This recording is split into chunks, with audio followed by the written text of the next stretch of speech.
So I am honored to be here as well for this this occasion where all these poets are reading all over the world, and I think it's just wonderful. I do want to just interject in my personal belief about change. One thing is that change, I don't believe, could ever be permanent, but could be more long-lasting if two things could happen in the world, including our country. One of them is that big money would be gotten out of politics completely, entirely, all big money out of politics. And the other thing I firmly believe that would make a difference is if around the entire world women were completely equal to men by law as well as by practice. That would change the world, I think. Just those two things. So, thank you. Yeah. You have our vote. I have a poem I want to read, and then I'm about 4 months away from self-publishing a novel, a science fiction novel, and I want to read from that as well today. So first the poem. Another day. The morning sun spins into my mind. Struggling from a sleep, I remember a kiss I had in a dream I had about you. Time for coffee. People sough around me, pushing to and fro like wind, brushing a field of wheat. Gossamers of conversation strike my ear, then drift on by. The morning muni oranges into view. A colorful, I'll say it again. A colorful crowd rushes in, flesh against flesh, dressed in thin veneer of vanity. Sweet smells of narcissism and a futile battle for attention on a stuffed metal bus. Ejected at the opposite site, I take a breath, and a scent of blue flashes by. I display the proper coat of arms and climb the proper corporate stairs made in China. Entering the cubicle, done undone, I sit in brown repose. Time for work. I see on the news that the Palos Verdes blue have escaped to the restored wild where their ancestors played like children. They flew softly, fretfully, away from their captors, back to their land where it all began. Beginning of chapter 2 with a little bit of editing to it, and the lead character here is actually an artificial intelligence, and her name is Saika, and it's an acronym for the intelligence for a large space station called Sanctuary.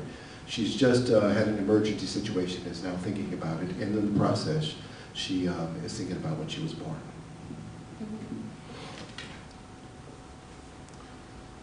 The storm was over, this one anyway. The sky was a dull, diaphanous white. There was no single source of light. Instead, the sky seemed to be illuminated from everywhere and nowhere at the same time. Even though at this moment the air appeared hazy, there was a faint but pervasive glitter in the sky and in the air and all around her.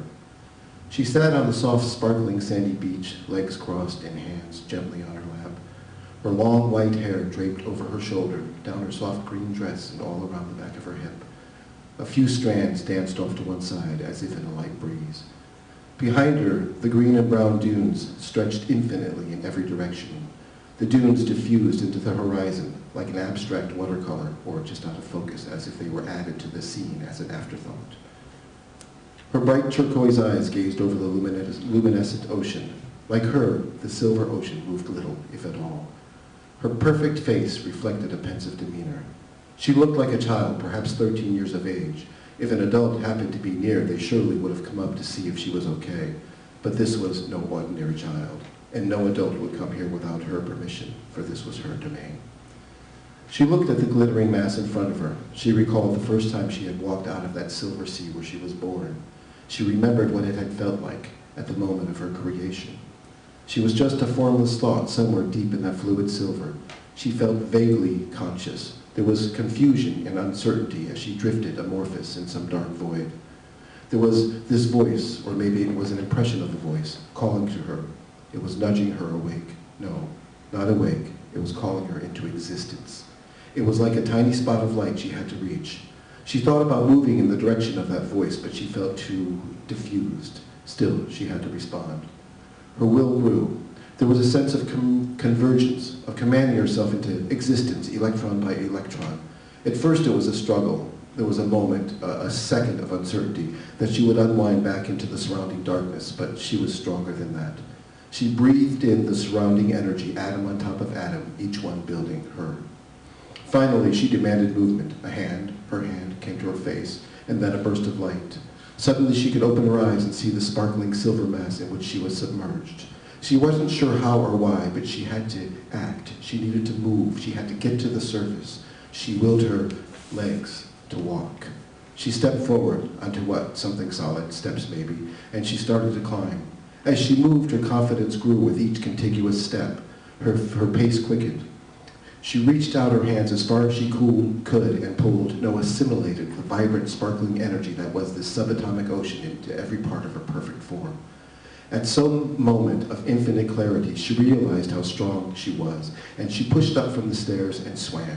She knew she had to reach the surface. She could feel her strength continuing to gain, each stroke becoming more effortless. Finally, she burst into an opening just above the silver sea.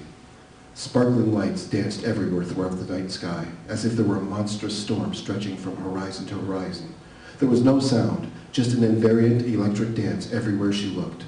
Because the storm was silent, it made her think of heat lightning. How did she know about heat lightning? She wasn't sure or aware yet of her vast knowledge, but she could feel its potential on the back of her mind. There was a pier or walkway in front of her. It floated just above the silver sea and ran horizontal to a dark background. A quay, she thought. Well, where do thoughts come from? She felt a strong desire to stop and explore this deeply buried knowledge, but not yet. She needed to move. She had willed a solid path toward the pier and stepped fully out of the silver and onto the quay. She looked down, and for the first time she saw herself. Something in her said, clothes. As she had that thought, thousands of clothing images flashed across her mind.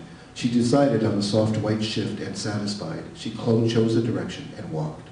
The walkway, or quay, was a solid, dull gray white and ran in a straight line.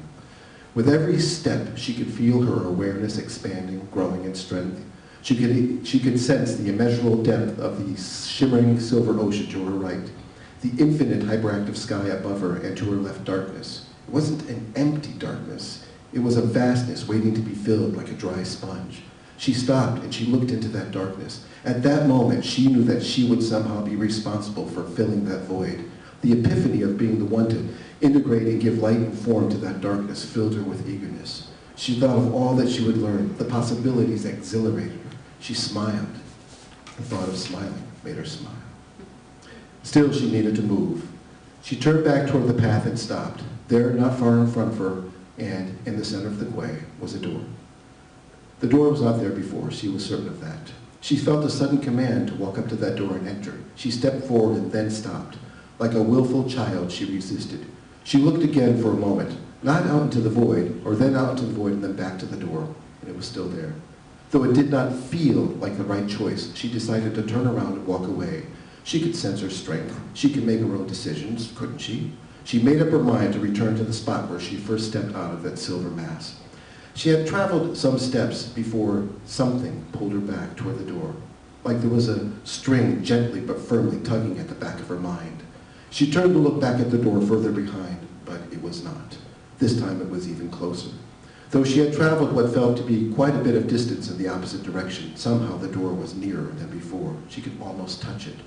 Even though she could feel and somehow touch everything around her, that door was a blank spot.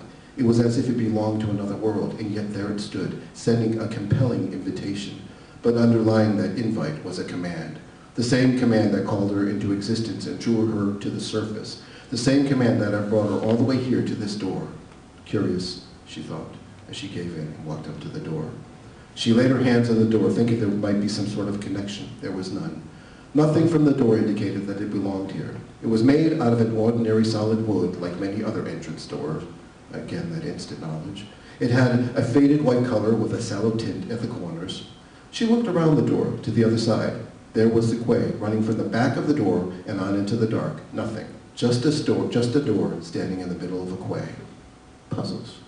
She returned her attention to the front of the door. Other than a single brass doorknob on the right, it was quite plain. There was no lock. She turned the handle, pushed it open, and stepped into an office. Startled? No, she doesn't get startled. Surprised. She turned to look back at the quay. It was there, a dull white gray line running into the distance. She turned back into the office and saw that there were no other doors or windows for that matter. It was a completely sealed cubicle, except for this entrance. A soft light filled the space from a single lamp in the corner by a desk.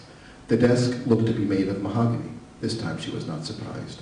She knew all about all types of office desks. Mahogany, she was certain. She was now expecting to know the history of almost anything she focused on. Behind the desk rested a large empty chair. It was a soft black leather executive chair that clearly showed some use. 3 items were meticulously laid on the desk, 2 flags, 1 Chinese, 1 yuan, and a personal notebook turned at a slight angle. The front facing of the desk had some ancient Chinese characters imprinted in red across the center. They read, NQ Space Industries, and they were written in Chinese from an Old Zhang dialect. Old Zhang, traditional xenographs dating all the way back to the Han Dynasty, also known as the Hunanese. She knew it right away.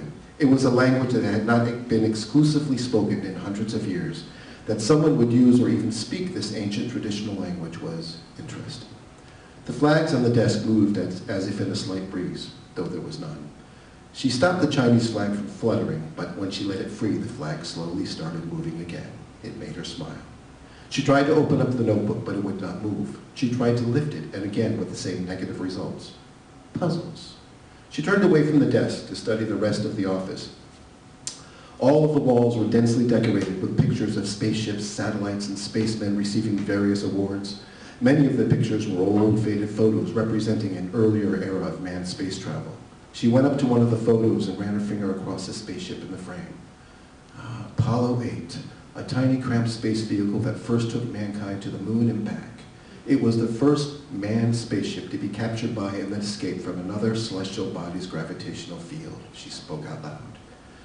As she outlined the spaceship with her finger, she thought, so tiny, very much like the first submarines. An image of the turtle from 1773 and the original Nautilus of 1800 crossed her mind. Again, she smiled. A voice said, we have come a long way, have we not, Sayika? That is my name. My name is Sayika.